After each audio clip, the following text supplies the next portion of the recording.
What's up, beautiful world? This is TNA, Top Notch Audio, and welcome to another episode of r/slash I Don't Work Here Lady. Our first story will be Karma with Extra Spice, and then Let This Be a Lesson, followed by I Know I Don't Sound Professional, I'm Not a Professional, I'm a Housewife, and finally, Maskless Lady. If this is your first time listening, remember to hit that subscribe button on the bottom right-hand corner. If this is not your first time, welcome back. Enjoy the stories of r/slash I Don't Work Here Lady. And this story is posted by u/Elcon, Karma with Extra Spice. Bit of background. I'm a full-time student right now, but previously I was managing a clinic which had two separate businesses running out of the same office space. I own shares in one of these businesses with who I will call MD, because he's a medical doctor. I ran around the office all the time doing my 101 jobs it took to be a medical office assistant and manager, plus helping with my other related business operating out of the same space, which had two nurses working out of one office. Different salespeople and company reps come through all the time, and I didn't feel the need to get involved with them unless I absolutely had to because I was ulcer-inducing busy. There was one lady, we will call her Karen, who wanted to open a particular business, which I will not identify because it would make the story too identifiable, in the space next door. She made a point of introducing herself to the nurses and MD, but to the administrative staff and me, she was really snarky.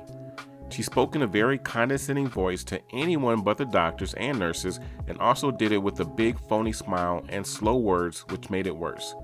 I remember she would always say to the receptionist with this super sickly, sweet but patronizing tone, "You don't remember who I am, do you?" I mostly noticed in passing while running around getting work done. She had asked MD about potentially joining our building together. It was one building in which we had half, and she wanted to rent the other half, which was separated by a locked steel door and had entrances from the street for both, so that it would be almost a guarantee that our patients would go to her business. We discussed and immediately agreed that it was totally unethical for us to push patients toward any particular business. We can't control who rented the space unless it was undesirable, but we certainly weren't going to recommend a business we didn't have experience with or, heaven forbid, influence patient autonomy in any way. He wanted me to help him tell her this, and he's a non-confrontational sort, and she kept coming back to talk to him, and he wanted backup. I figured it was also a good reason to have lunch across the street, because sometimes you need to get the hell out of the office, so I made reservations. Everyone else had gone to lunch, so I was sitting behind the front desk just after 12 p.m. shuffling papers waiting for Karen to come in for what she thought was a lunch date with MD. He was finishing up things in his closed office. Karen, in a voice dripping with condescension, "You don't remember who I am, do you? I'm here to have a business meeting with the doctor." Me, pretty pissed, but wanting to drag this out because the comeuppance would be sweeter. "Yep, MD knows you're coming, and there are reservations across the street for 12:15. He's just finishing up something in his office that's pretty important and will be out in another 5. Karen, exactly like you would talk to a small child and showing me the time on her phone, "You need to tell him I am here, then so we can get to the restaurant. It's 12:03 now." Me, yeah, I don't think I'm gonna do that. Karen, clearly classist and very offended by what she thinks is an inferior being uppity. "Well then, I will just phone him myself." I basically just ignored her while she tried to phone his cell, which he didn't answer. He came out 5 minutes later, and Karen swept up to him and gestured at me. "This person didn't tell you I was here, but I guess now I can tell you," and then laughed like she had something funny. MD, coldly angry and visibly offended. "I wouldn't dream of making a decision without the advice of my business partner. I'm hungry, so let's just go and get this over with." Her facial expression was pretty satisfying when I led all of us across the street for an amazing lunch. I almost felt sorry for her by how hard she kissed my butt all through it. And this story is posted by u/Mary Rose Tudor. Let this be a lesson. Context. This story is about my sister who is very much into the goth scene.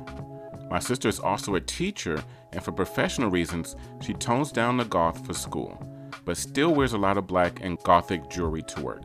Now, onto the story. Last school year, my sister had a student teacher named June.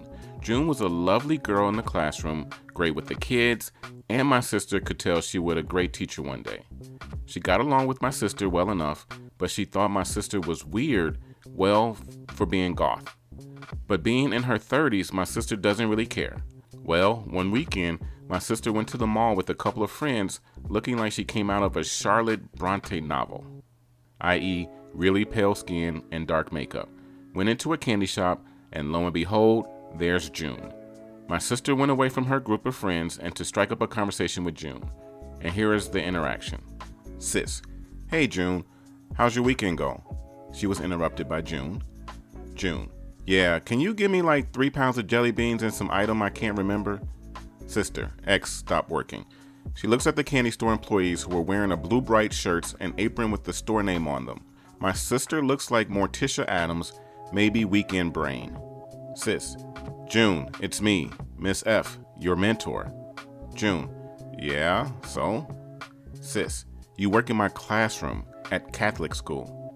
June, and your point is? Sis, it's me, Miss Franklin, not real name obviously. June, again, so what? I need jelly beans and some items I can't remember. Sis, look, I just came to say hello, but obviously not. You are being really rude right now. June, how dare you? I go to fancy college and student teacher at Catholic school. I'm getting the manager. Sis, oh, sure, go ahead.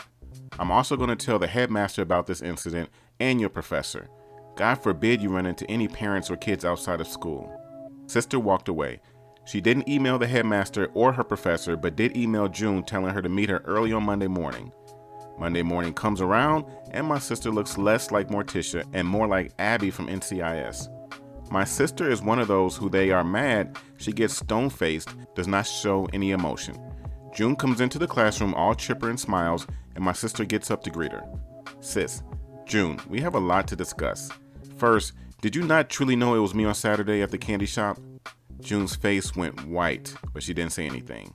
Sis, can you explain your behavior that day, or is that how you are outside of the classroom? June, I didn't recognize you at first, but when I did...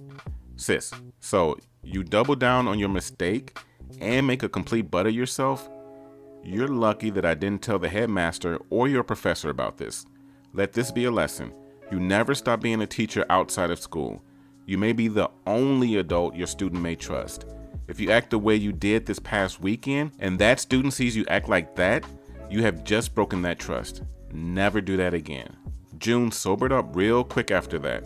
They finished up the school year. My sister never saw June again, but she hopes that encounter that weekend taught her something.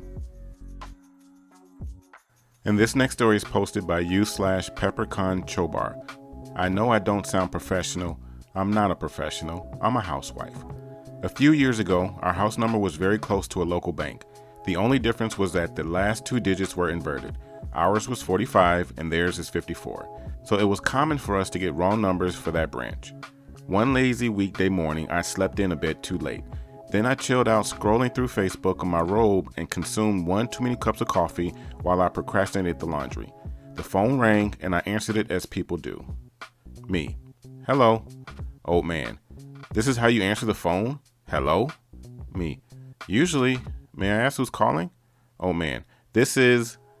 I'm returning a call from the Chase Bank and I think that you are very unprofessional and rude. Me. Chuckling. I'm not a professional. I'm a housewife. Old man. I don't want to hear your excuses. I want to speak to your supervisor. Me. Laughing harder. As I said, sir, I'm not a professional. I'm a housewife and you've got the wrong number. I think that we need to restart this conversation. Old man. Me. Still laughing. Once again, I believe that you've got the wrong number, sir. This is not a bank. This is a private residence. I am in my living room. I am a housewife and not a professional, and I hope you have a really fantastic day. Old man. I am so sorry. Voice drops. Actually sounds so sorry. Thank you for your kindness and your courtesy. Me. Not a problem, sir. Misunderstandings happen. Once again, I hope that you have a pleasant day. Old man. You too, and thank you. It really surprises me how hard it is for people to realize their error. Once they lock in, they can't let it go.